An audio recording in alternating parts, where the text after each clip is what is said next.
Abra o seu coração e ouça uma palavra de fé, porque a fé vem pelo ouvir, e ouvir a palavra de Deus.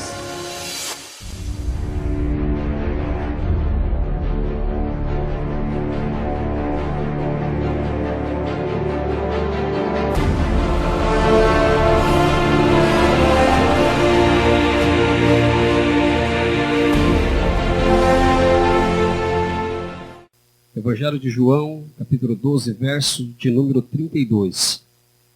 E eu, quando for levantado da terra, todos atrairei a mim. Pouco escutamos hoje sobre a mensagem da cruz. A mensagem da cruz está ficando envelhecida, está ficando empoeirada. Já não ouvimos mais falar sobre a mensagem da cruz. Antigamente, os pastores, sem nenhum estudo, sem nenhuma profundidade, traziam uma mensagem mais ou menos assim: porque Deus amou o mundo de tal maneira que deu seu Filho unigênito, para que todo aquele que nele crê não pereça, mas tenha vida eterna. E era a mensagem que se pregava no domingo, e as pessoas vinham chorando, porque entendiam que um dia alguém morreu na cruz pelos nossos pecados. E essas mensagens estão ficando cada vez mais envelhecidas, cada vez mais esquecidas. Mas quando eu li esse versículo, 32 de João 12, eu, quando for levantado da terra, todos atrairei a mim. Na hora, eu percebi que havia um mistério dentro dessa palavra, dentro desse versículo, algo profundo de Deus que Deus queria trazer para nós. Jesus não disse isso em vão. Na ocasião em que ele disse essa palavra, os gregos chamaram os discípulos, disseram para os discípulos: olha, fala para Jesus que nós queremos vê-lo, nós queremos conhecê-lo, queremos ver dele algum tipo de sinal. E Jesus mandou um recado para os gregos e outros que ali estavam, dizendo: diga a eles que quando eu for levantado da terra, a todos eu atrairei a mim. Aleluias!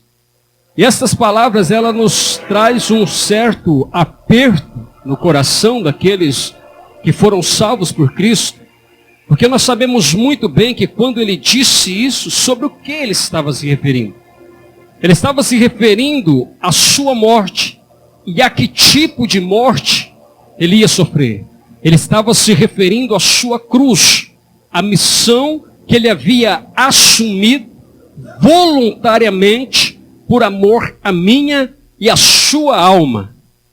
A missão que ele assumiu com Deus Pai pelo pecado de uma humanidade perdida. Mas ele disse: para isso eu vim ao mundo. Aleluias! E não é difícil de imaginar que Jesus, na sua onisciência, porque ele tudo sabe, ele tudo vê, como a Renata acabou de ler aqui, que não há nada que fique oculto diante dos olhos do Senhor. Ele vê o hoje, ele vê o ontem e ele vê o amanhã, tudo exatamente em tempo real. Ele não precisa chegar daqui a um mês para ver daqui a um mês, ele já está vendo o futuro, porque para Deus ele não se limita ao tempo. E eu imagino Jesus aqui, nessas palavras, quando ele disse: quando eu for levantado da terra, todos eu atrairei a mim. Ele olhando pela sua onisciência, onde tudo ele sabia, o dia em que as nuvens negras cobriram o céu de Jerusalém e um tumulto toma conta daquela cidade. Eu imagino a multidão correndo e se apertando, porque ouviam que de uma cruz um homem exclamava. Eu imagino os soldados romanos se aproximando, tentando conter aquela multidão. Eu imagino Jesus olhando pela sua onisciência e vendo os sacerdotes também subindo o monte para ver se deu certo aquilo que eles planejaram.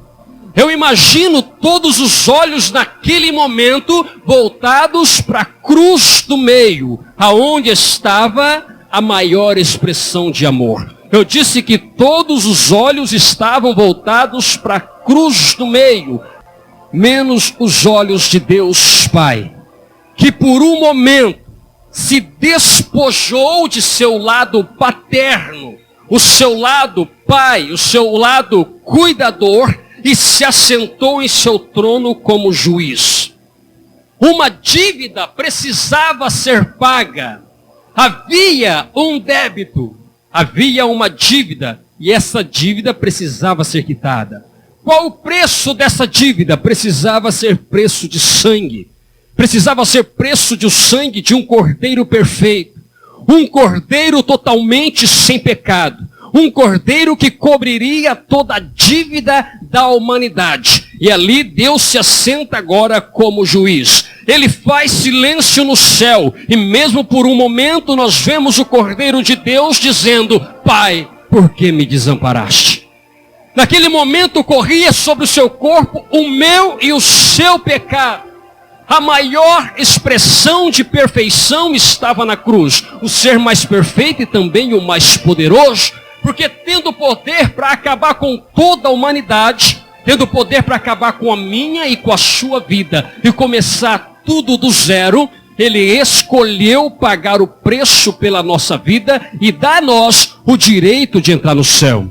Ali estava a maior expressão de amor na cruz do Calvário. Um amor silencioso, um amor que não reclamou, um amor que não voltou atrás, um amor que não recusou o sofrimento, um amor que não pediu misericórdia, um amor que não rejeitou a sua missão.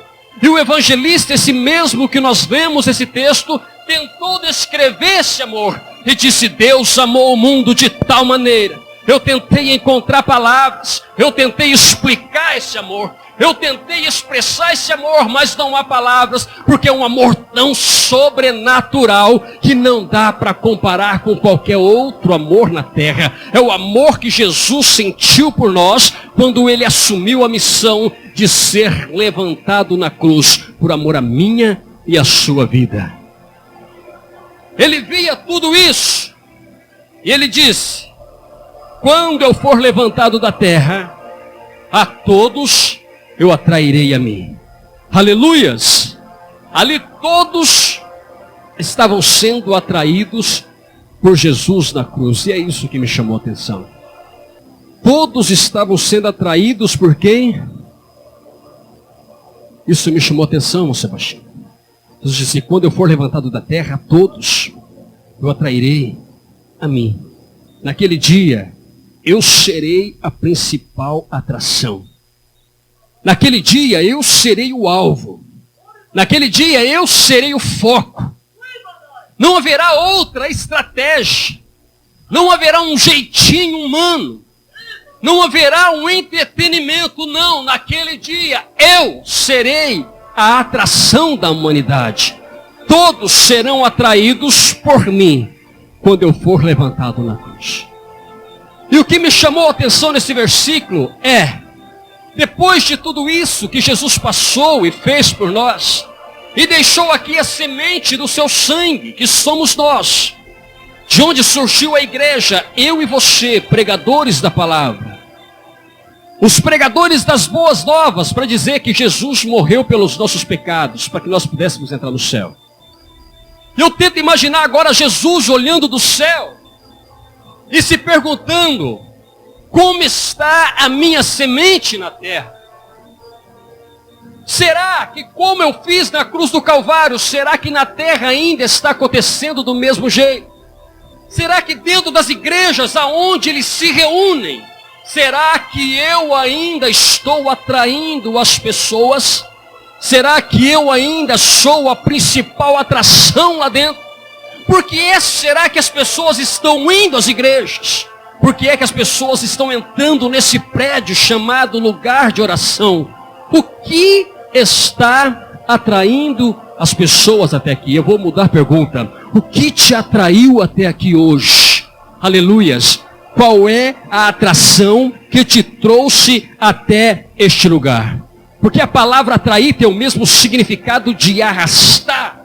E não dá para imaginar uma pessoa que teve um encontro com Jesus, que ouviu falar do sacrifício de Jesus, que recebeu uma palavra de Jesus, e não se sentir arrastado por ele. Porque é um amor tão profundo, tão perfeito, é uma perfeição expressa de Deus na terra, que nos arrasta até ele. Porque quando nós temos um encontro verdadeiramente com Cristo, estou dizendo um encontro com Cristo, não um encontro com a igreja, não é um encontro com o pastor, não é um encontro com os milagres de Deus. Eu estou dizendo quando nós temos um encontro com o Cristo da cruz, nós não mais conseguimos viver sem ele. A nossa vida é arrastada aonde nós estamos. Nós queremos estar perto dele. Nós queremos falar com ele. Nós queremos falar dele para os outros. Porque nós somos arrastados por esse amor expresso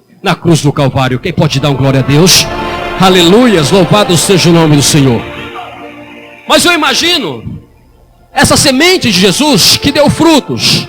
Ele deixou Pedro, Tiago, João, André, Bartolomeu, deixou o apóstolo Paulo, Timóteo e tantos outros discipulados, pregando a mesma mensagem. Jesus que venceu a morte, Jesus que venceu a cruz, Jesus que pagou pelos nossos pecados. E eles pregavam essa palavra dizendo: arrependei-vos, para que vocês possam entrar no céu. Eu fico imaginando Jesus olhando agora do céu e vendo a igreja dos dias de hoje, uma igreja totalmente sem Cristo, onde Jesus já não é mais a principal atração. Aleluias! Já não somos mais tão atraídos pelo Cristo da cruz. Não, agora algumas igrejas estão tentando atrair as pessoas, porque lá eles têm o melhor grupo de louvor. Porque lá eles têm o melhor pregador, o melhor cantor. Estão atraindo as pessoas porque lá você fica rico. Porque a igreja lá é mais poderosa. E Jesus não é mais o centro das atenções. Eu acho que uma coisa que nós precisávamos parar pelo menos por um tempo, para alimentar a nossa alma e tirar da nossa mente esse evangelho fácil e barato, onde nós só ouvimos no púlpito pregadores, animadores de plateia dizendo: eu profetizo, eu determino, eu não aceito tal situação. Quem sabe seria melhor se nós começássemos a ouvir os pregadores dizer: disse Jesus.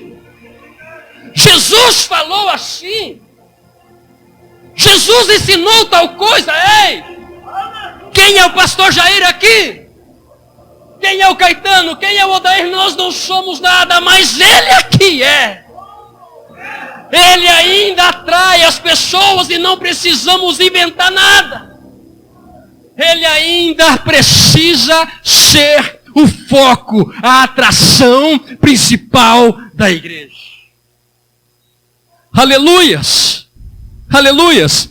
Quando a igreja deixa de ser atraída por ele, por Cristo, Jesus que deu a vida pela igreja, então ela começa a perder a sua essência.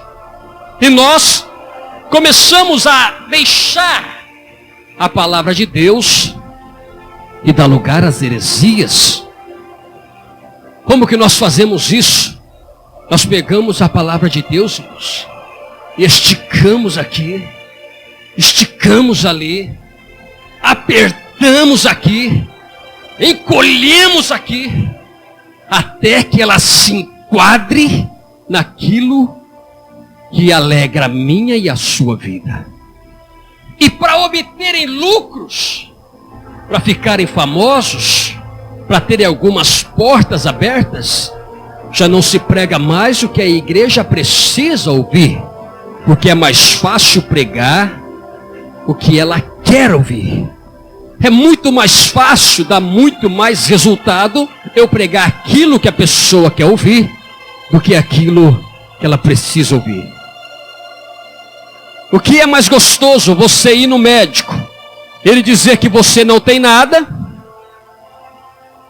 ou ele dizer que você está com uma infecção e precisa tomar 10 bezetacil? Mas não era isso que eu queria ouvir. Não, mas é isso que vai te curar. Mas é mais fácil dizer: você não tem nada. É mais gostoso de ouvir aquilo que alegra a nossa carne, a nossa mente e o nosso coração. Nós eliminamos alguns versículos bíblicos e mudamos alguns outros, simplesmente no interesse de lucros. Aleluias. Nós adaptamos dentro da igreja uma nova doutrina chamada doutrina do relativismo. Que doutrina que é essa, irmão Caetano? A doutrina do relativismo é a doutrina onde todo pecado é relativo. Todo pecado, ele manda para o inferno dependendo do ponto de vista. Dependendo da forma que se olha, é pecado. Dependendo da forma que se olha, não é pecado.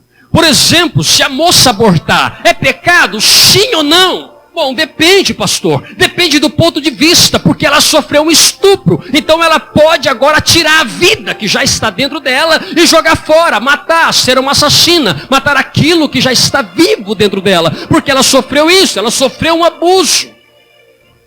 A moça agora, ela pode ter o direito de escolher sobre o seu corpo. Ei, o adultério é pecado? Não, pastor, depende do ponto de vista. A mulher traiu o marido porque ela não era correspondida dentro do casamento. O marido traiu a mulher porque fazia 6 meses que a mulher não dormia com ele. Não cumpria o seu papel, então ele adulterou, mas tudo depende do ponto de vista. O pecado de adultério, ele é relativo. Beber bebida alcoólica é pecado? Bom, pastor, depende do ponto de vista. Algumas igrejas bebem socialmente. Bebem, mas não ficam bêbados, não se embriagam.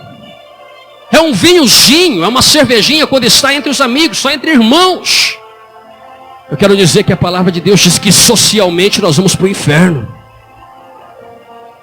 Fumar é pecado, irmãos, depende do ponto de vista. As pessoas ficam muito depressivas, estão com ansiedade, estão com problema psicológico, problema espiritual, então às vezes fumam um cigarrinho, mas isso não vai lançá-la para o inferno, porque foi um momento de fraqueza. E na nova doutrina do relativismo, nós encontramos uma bela desculpa para qualquer tipo de pecado. E Jesus vai olhando isso, vai dizendo, será que essa é a semente que surgiu da cruz do Calvário? Aonde agora tudo ficou relativo. Aleluias. Louvado seja o nome do Senhor. O sujeito roubou, irmão Shir. É pecado sim ou não? Igreja, é pecado sim ou não? Ah, pastor, mas o sujeito estava passando fome. Estava desempregado. Os filhinhos iam acabar virando bandido. Se ele não roubasse, como é que ele ia sustentar a família? É relativo, pastor. Tudo se torna relativo. Está entendendo, mocidade? Aleluias. Uma outra doutrina que nós colocamos totalmente fora daquilo que Jesus fez é que a nova vida, ela é acrescentada à antiga. Eles resumem da conversão o seguinte: venha como você está e permaneça desse jeito, porque Deus quer somente o seu coração. Dizendo que não é necessário uma mudança de vida, não é necessário renunciar nada, não é necessário sacrificar nada, não é necessário deixar o pecado. Não, você venha como está, Deus quer o seu coração, traga o seu dízimo, sua oferta, e chega no final de ano, você deu uma grande oferta, e Deus perdoará os seus pecados que você cometeu. Porque ser evangélico agora é chique. Antigamente ser evangélico era ser quadrado, agora ser evangélico está na moda. E a renúncia? Não, a igreja que eu me converti, o pastor falou que eu não preciso deixar de fazer programa. Eu não preciso deixar de me vestir como uma prostituta. Eu não preciso deixar de cantar as músicas mundanas. Eu não preciso deixar de ir para o carnaval. Não, eu não preciso. Eu só preciso entregar o meu coração para ele, somente isso. E a pergunta é meio a tudo isso, aonde está a atração da igreja? Irmãos, eu não quero te convencer a nada. Eu não quero te convencer a nada. Quem convence o homem do pecado, da justiça e do juízo é aquele que ficou aqui quando Jesus subiu para o céu. É o Espírito Santo de Deus, porque se ele não conseguir te convencer, irmãos, não há profeta na terra que te convença. Aleluias. O que nós estamos encontrando nos púlpitos hoje são essas mentiras. É interessante que no mesmo capítulo que nós vemos de João, capítulo 12, o verso de número 24 diz assim: na verdade vos digo que se o grão de trigo caindo na terra não morrer, fica ele só. Mas se morrer, dá muito fruto. Olha o 25, quem ama a sua vida, perdê-la-á. E quem neste mundo aborrece a sua vida, guardá-la-á para a vida eterna. Esse negócio de nova vida acrescentada à antiga, não, irmãos. 2 Coríntios 5,17 diz que aquele que está em Cristo Jesus, nova criatura é. As coisas velhas já passaram, eis que tudo se fez. Eis que tudo se fez. Aleluias. Mas os vendedores de ilusão estão dizendo para nós que nós podemos viver uma vida totalmente sem dificuldade, uma vida sem incidente, aonde tudo vai dar certo, aonde tudo vai corresponder conforme o que você quer, que você nunca vai passar por sofrimento, por dificuldade, que você nunca vai ficar desempregado, que você nunca vai ficar doente, que você nunca vai ter um problema familiar. São vendedores de ilusão que eu não sei de onde tiraram esse evangelho, mas de Jesus não é, porque Jesus não pregou esse evangelho, pelo contrário, Jesus diz: no mundo tereis aflições. Mas é difícil aceitar que nós vamos ter aflição no mundo, se é mais fácil ouvir aqueles que dizem que no mundo nós só vamos prosperar. E a pergunta é: qual é a atração de Jesus, da igreja? Será que ainda é Jesus? Se eu fosse dar um tema para essa mensagem, seria atraídos por Jesus. Pode dizer comigo? 1, 2, 3. Atraídos por Jesus.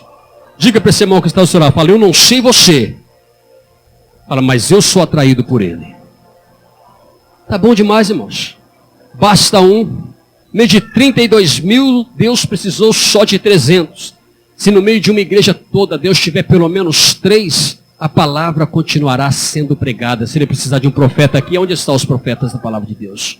Aleluias. Louvado seja o nome do Senhor. E quando nós deixamos de ser atraídos por Jesus, nós começamos a buscar novas coisas, porque como Jesus já não é mais a atração da igreja, então nós precisamos agora inovar. E eu sempre disse, eu já fui repreendido por pessoas muito mais altas, falando de patente do que eu, quando eu disse essa palavra, que aonde falta unção, sobra inovação. Aonde falta unção, sobra o quê? Os cultos vêm perdendo cada vez mais a operação do Espírito Santo. Você percebeu que cada vez mais o culto vai perdendo a operação do Espírito Santo, porque a liderança das igrejas estão buscando algumas fórmulas mágicas, como se isso existisse, para atrair as pessoas até a igreja, para encher os seus tempos com todo tipo de entretenimento. As pessoas estão achando que se trazer o cantor famoso fulano de tal, a igreja vai encher, então a atração da igreja não é mais Cristo, é o cantor famoso. Eu preciso trazer o pregador fulano de tal, que ele arrasta a multidão. Não, quem tem que arrastar a multidão é o sacrifício de Jesus na cruz do Calvário e a mensagem da cruz. Se a igreja vem aqui por causa de um pregador, ela ainda não teve um encontro com Cristo. E quantas vezes nós encontramos pessoas do nosso meio que você pergunta se vai na igreja hoje. Ei, hoje você vai cultuar a Deus? E a resposta é: tem pregador de fora? Tem cantor? Tem missionário? Ei, hoje vai ser culto de avivamento. Deixa eu dizer uma coisa para você: avivamento não é barulho, avivamento não é ficar falando em língua estranha, avivamento não é de fora para dentro, avivamento é de dentro para fora. Quando eu sofro um avivamento, eu não canso tanto que fico 2 semanas sem aparecer na igreja. Pelo contrário, quando eu sofro um avivamento na minha vida, eu ligo para o pastor: pastor, aonde tem um culto nas casas? Pastor, qual vai ser o trabalho missionário? Pastor, eu não consigo mais ficar em casa, eu quero adorar a Deus. Mas nós confundimos avivamento com emoção. Há uma diferença muito grande se nós só fomos atraídos quando tiver aqui o missionário fulano de tal, o cantor fulano de tal, o pregador fulano de tal. Então nós estamos trocando foco, mudando o foco. A igreja não precisa entrar por esse caminho. Jesus ainda é suficiente para salvar a humanidade. Aleluia! Você crê nisso, irmãos? Você crê que Jesus ainda é suficiente para salvar a humanidade? Louvado seja o nome do Senhor. O que a igreja precisa entender, principalmente a liderança, é que pastor não faz igreja crescer, irmãos. Aonde que nós fazemos igreja crescer? Me fala, aonde que você faz a igreja crescer? Me fala, onde está isso?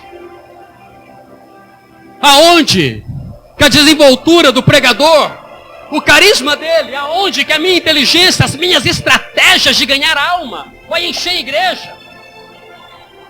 Paulo disse, ei, tem alguns grupinhos aí se dividindo. Uns estão dizendo, eu sou do grupinho de Pedro. O outro está dizendo, eu sou do grupinho de Apolo. O outro está dizendo, eu sou do grupinho de Paulo. O outro está dizendo, não, eu sou do grupinho de Cristo. Estão fazendo grupinhos. Ei, deixa eu dizer, vocês precisam entender que Cristo é um só. Ele não está dividido. Ele ainda é suficiente. Deixa eu dizer para você. Você está pensando que foi Pedro, com a sua unção, no grande avivamento de Atos 2, que encheu a igreja? Pedro pregou uma palavra simples assim: Jesus morreu por nós na cruz e deu a vida por nós. E se cumpriu hoje o que foi profetizado pelo profeta Joel, que todos seriam cheios do Espírito Santo. Aí alguém perguntou, o que nós devemos fazer? Ele disse, arrependei-vos e cada um de vocês seja batizado em nome de Jesus. E uma grande multidão de mais de 3.000 pessoas falaram, eu quero ser salvo. Aí eles continuam dizendo assim, mas todos os dias acrescentava o Senhor. Quem que acrescentava a igreja? Acrescentava o Senhor as almas que haviam de ser salvas. Era Deus que enchia a igreja. Paulo disse, quem é Paulo? Quem é Apolo? Um planta, o outro rega, mas o crescimento é só Ele que dá. O homem com toda a sua sabedoria e poder não tem poder de fazer a igreja crescer. Quem faz a igreja crescer ainda é a intimidade com Deus. Aleluias, louvado seja o nome do Senhor. Estou encerrando já. Há uma diferença muito grande entre inovação e renovação. A igreja não precisa de inovar nada.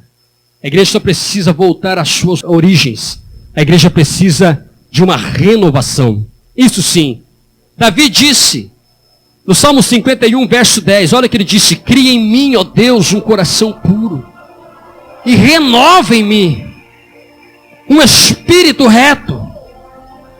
Aquele espírito que outrora eu já tinha, que eu sentia a tua presença. Senhor, não deixe que eu perca, mas renova em mim o teu espírito. Aleluias. Paulo disse em Romanos 12, 2, não vos amoldeis a este mundo, mas sede transformados pela renovação do vosso entendimento, para que experimenteis qual seja boa, agradável e perfeita vontade de Deus. Não é de inovação que nós precisamos, não é de modismo que nós precisamos, não é imitar o mundo que nós precisamos, não, mas sermos renovados pelo Espírito Santo de Deus. Aleluias. Diga comigo, Jesus está voltando. Você parou para pensar que pode ser hoje?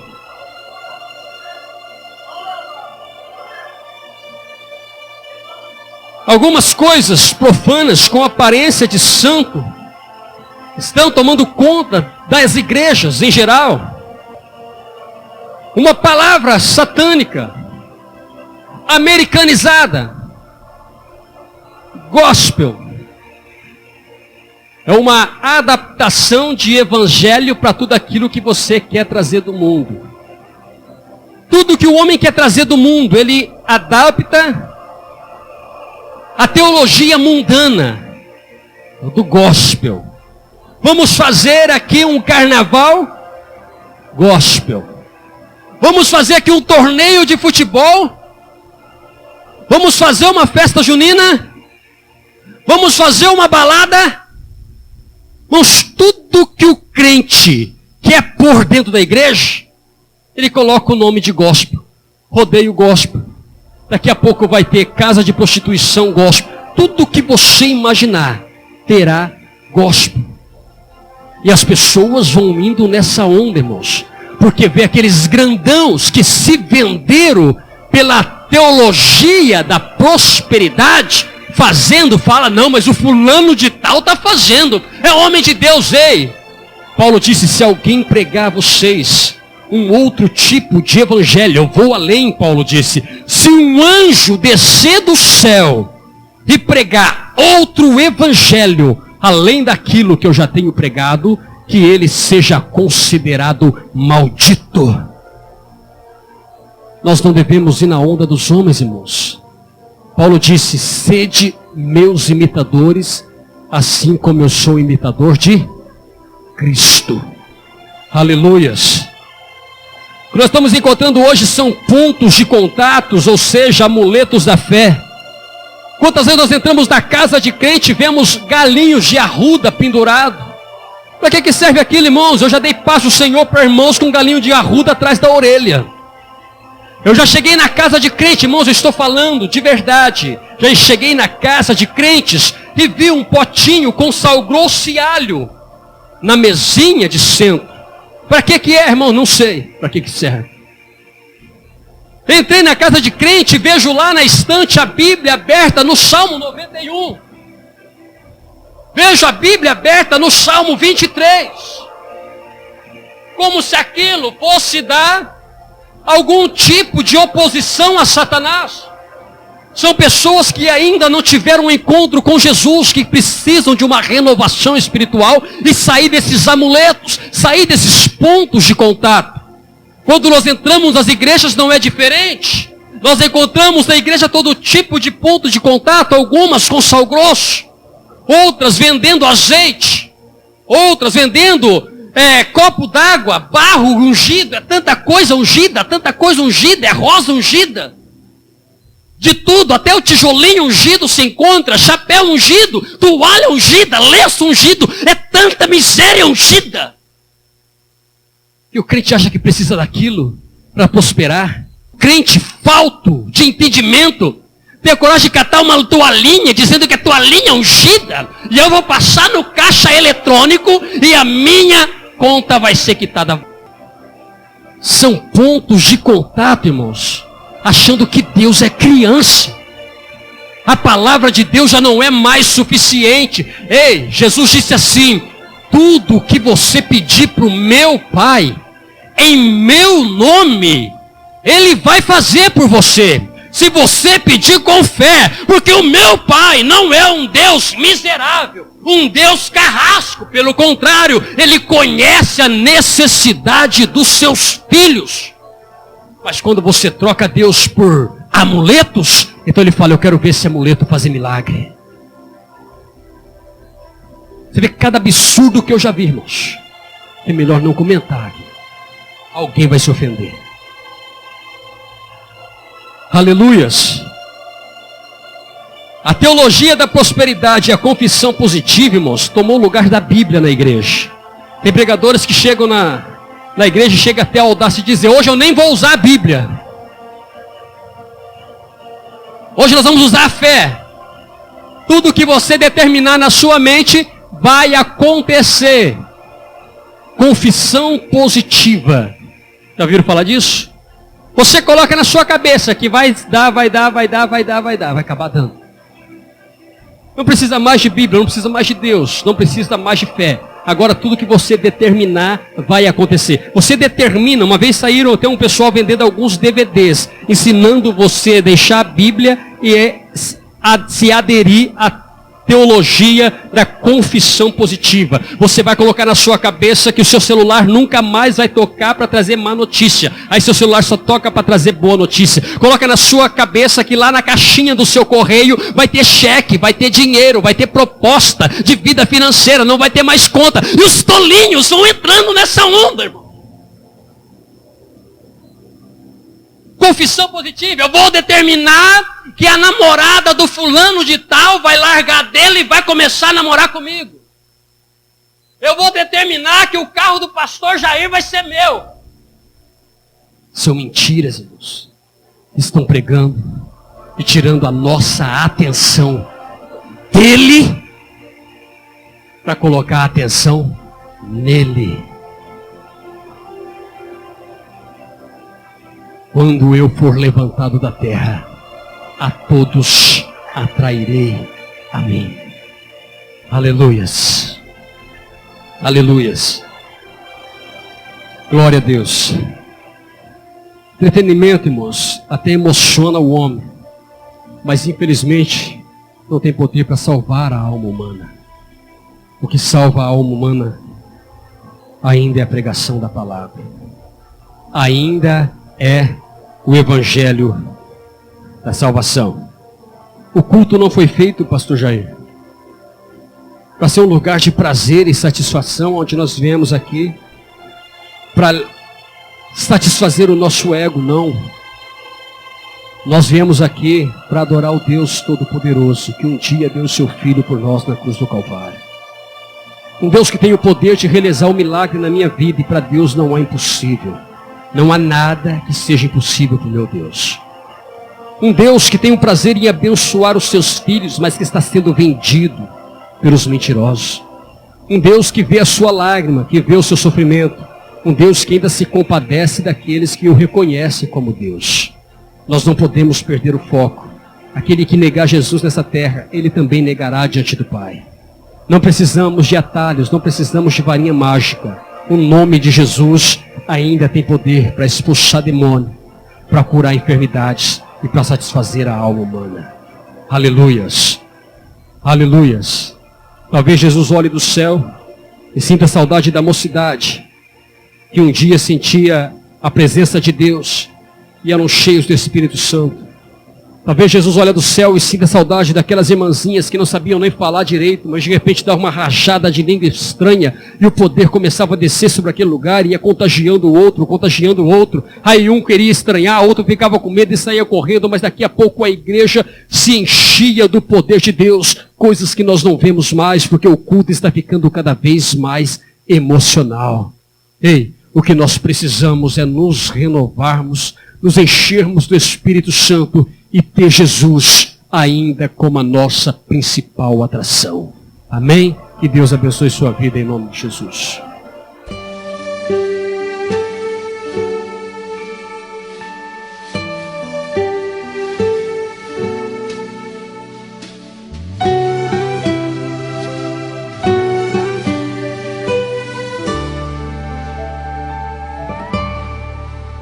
Rude cruz se erigiu, dela o dia fugiu, como emblema de vergonha e dor.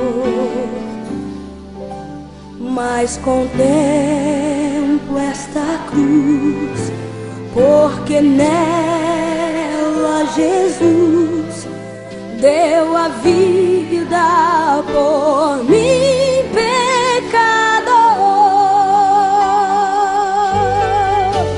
Sim, eu amo a mensagem da cruz. Até morrer eu a vou proclamar. Levarei eu também minha cruz, até por uma coroa trocar. Desde a glória dos céus, o Cordeiro de Deus ao Calvário humilhante baixou. Essa cruz tem pra mim atrativos sem fim, porque nela Jesus me salvou. Sim, eu amo a mensagem da cruz. Até morrer eu a vou proclamar. Levarei eu também minha cruz,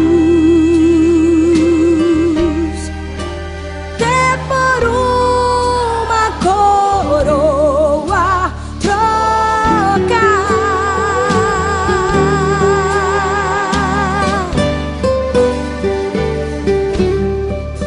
Nesta cruz padeceu e por mim já morreu meu Jesus para dar-me o perdão. E eu me alegro na cruz, dela vem graça e luz para minha santificação. Sim, eu amo a mensagem da cruz. Até morrer eu a vou proclamar.